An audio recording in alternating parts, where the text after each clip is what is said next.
On 2nd August, US House of Representatives Speaker Nancy Pelosi landed in Taiwan amid threats from China against the visit. She was one of the highest-ranking US officials to visit the island in more than 25 years. There she met Taiwanese government officials, including President Tsai Ing-wen.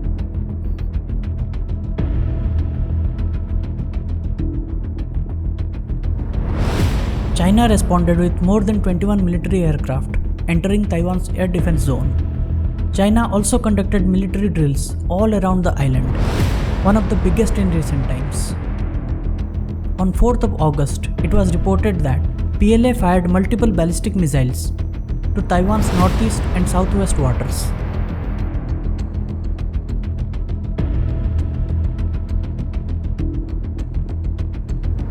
On the same day, Japan's Ministry of Defense reported that China fired 9 ballistic missiles and 5 of them had apparently landed in Japan's exclusive economic zone.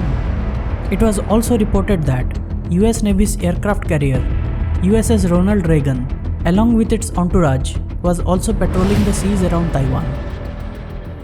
Things have heated up since Nancy Pelosi's visit, but what really rattled China with the visit? Is an armed conflict a possibility in the future? We'll try to find answers to some of that, and also revisit the history of Taiwan to address the burning question: is Taiwan a part of China? Hello guys, I am Saurav and welcome to the Arc.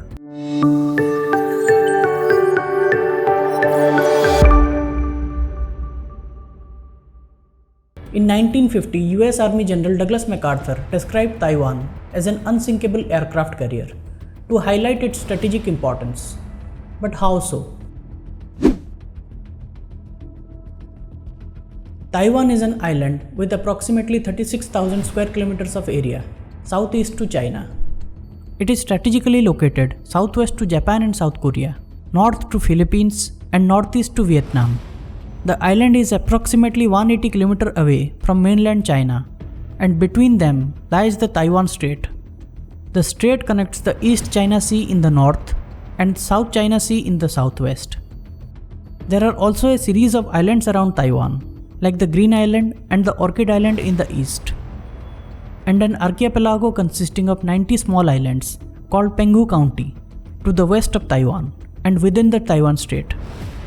Also the Kinmen and Matsu Islands in the far west that Taiwan controls, but are closer to the mainland and a major cause of conflict between the two. But why does China, the People's Republic of China, care who visits Taiwan? Because that's against the One China principle of the People's Republic of China. The One China principle is a position held by the People's Republic of China that there is only one sovereign state, that is China, and government under the People's Republic of China, and Taiwan is an inalienable part of it. This is opposed to the idea of two Chinas held by the Republic of China, that is Taiwan, that there are two separate sovereign countries. Though One China is a globally accepted norm, to circumvent the principle's rigidity, the United States adopted the One China policy, which is different from PRC's One China principle. In 1972, after US President Richard Nixon and Henry Kissinger's historic visit to Beijing, the United States for the first time acknowledged the PRC's One China policy. The Shanghai Communique was released, and the US established formal diplomatic relations with the People's Republic of China. For all these years, One China policy has been at the core of Sino-US relations. But how is it different than PRC's One China principle? We'll discuss that later in detail. But the moot question here is Taiwan a part of China? And like all difficult questions, the answer is it's complicated. But let's try to find out some answers going back in the history of Taiwan. Here is a historical timeline of Taiwan. From the island's discovery by the Europeans and up to the modern day Taiwan. Our answers lie somewhere in the past 400 years of history of Taiwan. So let's begin from the 16th century. Taiwan has an indigenous population of close to 3%, whose origin can be traced back to the Malayo-Polynesian people. The island was encountered by the Europeans for the first time in 1544, when Portuguese sailors arrived at the island and named it Ilha Formosa, meaning beautiful island. It is believed that the island was frequented by Chinese sailors, fishermen, and even pirates in the earlier times. Next, in 1624, the Dutch East India Company built forts in the southwestern part and took control of the island. In 1626, the Spanish Empire took control of the northern part, but were defeated by the Dutch and abandoned the island. In 1662, after the fall of Ming dynasty in the mainland, a Ming general known as Zhen Zhengong or Koxinga arrived at the island with his troops and defeated the Dutch to take control of the island, ending their 38 years rule on Taiwan. The Ming rule, however, didn't last long, as in 1683, the Qing dynasty finally set its eye beyond the mainland and on Taiwan, and took control of the island. That's how it became an integrated part of the Qing dynasty's mainland China for the first time. Qing rule over Taiwan lasted for around 200 years. For the Taiwanese people, these were the formative years of developing any association with the mainland, and also development of a national identity. It is believed that close to 2 million Han Chinese people emigrated from the mainland and settled in Taiwan in this period. After the Qing dynasty's loss to Imperial Japan in the First Sino-Japanese War, the Treaty of Shimonoseki was signed in 1895. The Qing Empire ceded Taiwan and the Pescadores Island, known as the Penghu Islands today, to the Japanese.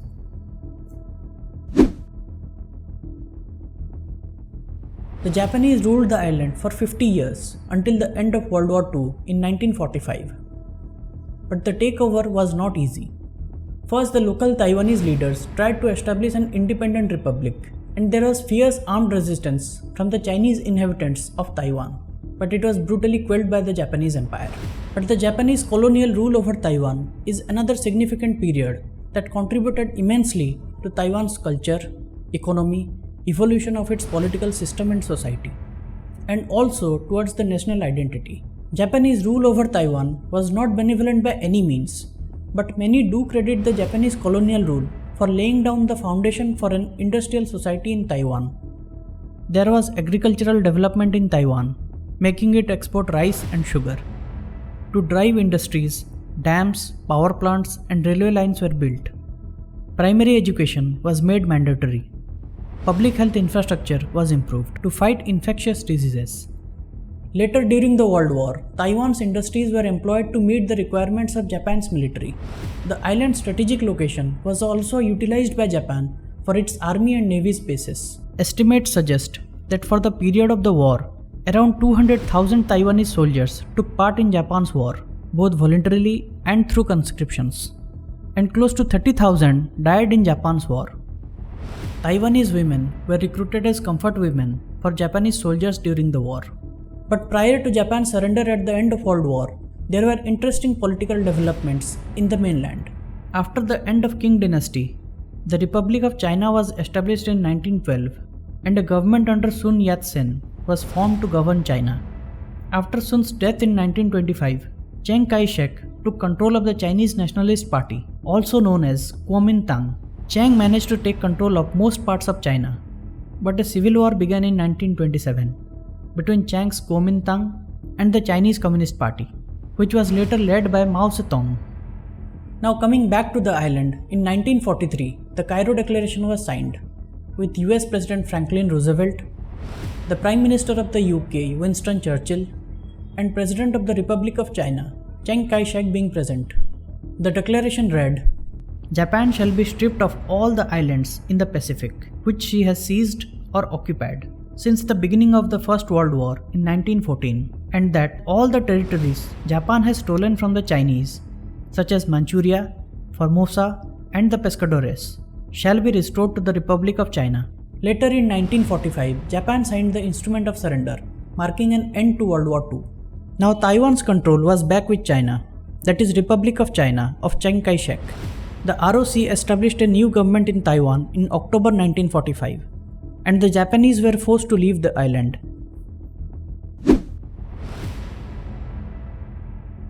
Though the end of World War II ended the colonial rule over Taiwan, unfortunately their subjugation did not, because those who replaced the Japanese were equally or more repressive and extremely corrupt.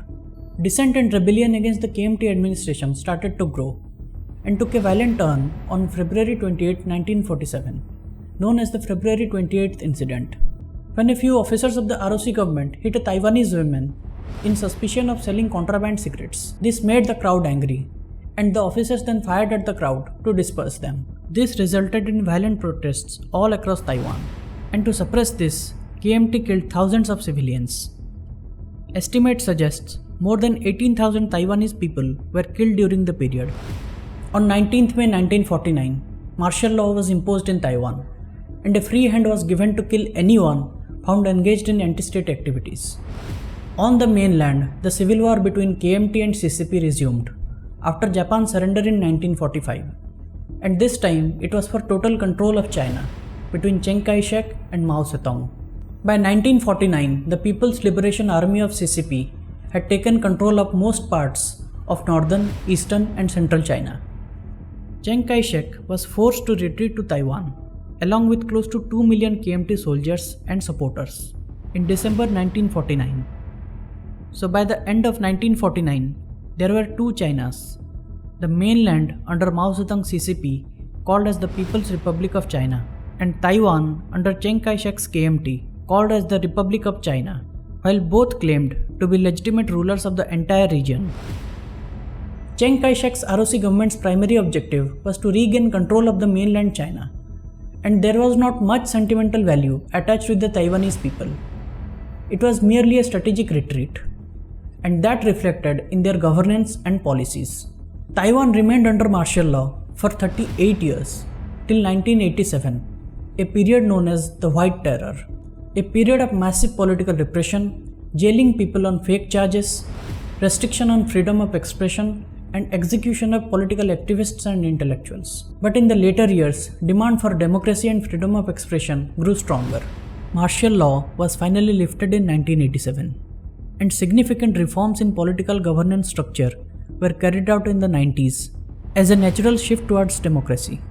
The inscription on the 228 massacre monument in Taipei perfectly encapsulates the atrocities of the martial law period and also the dilemma of Taiwanese people with respect to their relationship with the mainland.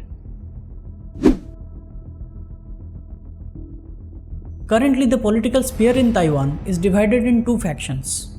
The Pan-Blue Coalition, consisting of KMT and other political parties, are pro-unification with the mainland, and the Pan-Green Coalition, consisting of the Democratic Progressive Party, of which Tsai Ing-wen, the current president of Taiwan, is a member, are strongly pro-independence.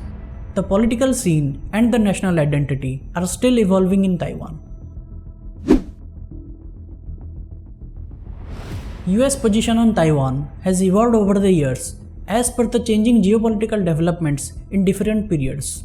For the longest time, the US supported Chiang Kai-shek and Kuomintang, both financially and militarily, to avoid China from falling under communist control. Chiang did manage to deceive the US into believing that he would regain control of the entire mainland one day, even after his exile to Taiwan. After the outbreak of the Korean War in June 1950, the United States sent its 7th Fleet into the Taiwan Strait to prevent any conflict between the ROC and the PRC. Later in 1954, the Sino-American Mutual Defense Treaty was signed between the US and the ROC, which was an assurance from the US to defend the island of Taiwan in case of an invasion by the PRC. As the geopolitics of the region changed in the later decades, the US had to change direction and recognize the PRC. President Nixon landed in Beijing and met Premier Zhou Enlai and Chairman Mao Zedong. And as they say, the rest is history. PRC gained entry into the UN and ROC was shown the door. PRC also got the Security Council seat that was earlier held by the ROC. ROC lost the status of a country on all international fora. The Sino-American Mutual Defense Treaty was repealed in 1979 by President Carter, and it was replaced by the Taiwan Relations Act. The act allowed the US to have an unofficial diplomatic relation with Taiwan, have trade relations, and sell arms to Taiwan, and also necessitated US's involvement in defense of the island in case of a military conflict against it. The US maintains an unofficial presence in Taiwan via the American Institute of Taiwan, a US government-sponsored non-profit private corporation which acts as the de facto embassy of the United States in Taiwan. So to sum it up, the US does not recognize Taiwan as an independent country, but continues to have a robust, unofficial diplomatic relationship with it. And as far as PRC's One China principle is concerned, as per the Shanghai Communique of 1972 and the official stance of the US, is that all Chinese on either side of the Taiwan Strait maintain there is but one China and that Taiwan is a part of China. Here emphasis must be given on the word acknowledge, which is not necessarily same as accept or agree. So the One China principle of the PRC and One China policy of the US are not essentially the same. This is a way of inserting strategic ambiguity into the matter. There are various versions of the One China policy by different countries that recognize PRC as the legitimate government of China, but on Taiwan the lines get a little vague. So did we get the answer to whether Taiwan is a part of China or not? As I said, it's complicated. So is it mere posturing and muscle flexing by the PLA, or an invasion of Taiwan is a possibility in the future? And if it does happen, how would it pan out? But the more important question here is, why hasn't the PRC, with its huge military and economy, has not invaded Taiwan yet? Because it was never going to be easy.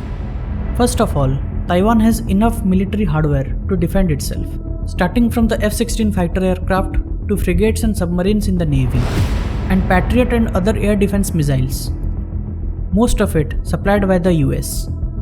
Second is its geography. The sea separates the mainland from the island, and the distance is around 130 to 180 kilometers. So any large movement from the mainland shore is easy to detect, which Taiwan does on a regular basis.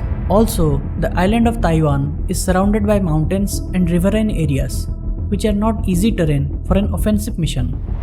And thirdly and most importantly, Taiwan has powerful allies like US and Japan. Any large-scale military operation against Taiwan would mean involvement of the US. It has happened in the past when the then president of Taiwan, Lee Teng-hui, visited the US in 1995. PRC, rattled with the visit, announced missile tests in the region and also mobilized its forces. The US responded with what's called the biggest display of American military might in Asia since the Vietnam War. Aircraft carriers, destroyers, fighter aircraft, the best of the best military hardware were there in the Taiwan Strait. Later, things got cooled down. But the US Navy has been keeping a constant presence in the region all these years, conducting patrols and keeping an eye on the developments. But it's not the 90s anymore.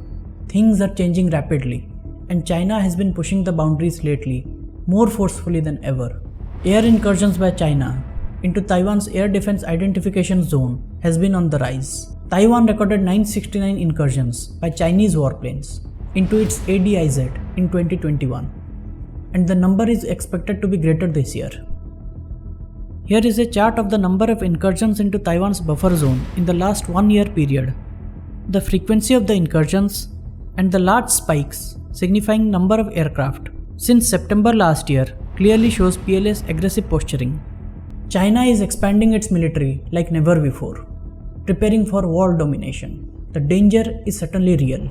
But if things get out of hand in Taiwan, will the US get involved militarily? Listen to what President Biden said on the matter recently. Are you willing to get involved militarily to defend Taiwan if it comes to that? Yes. You are. That's the commitment we made.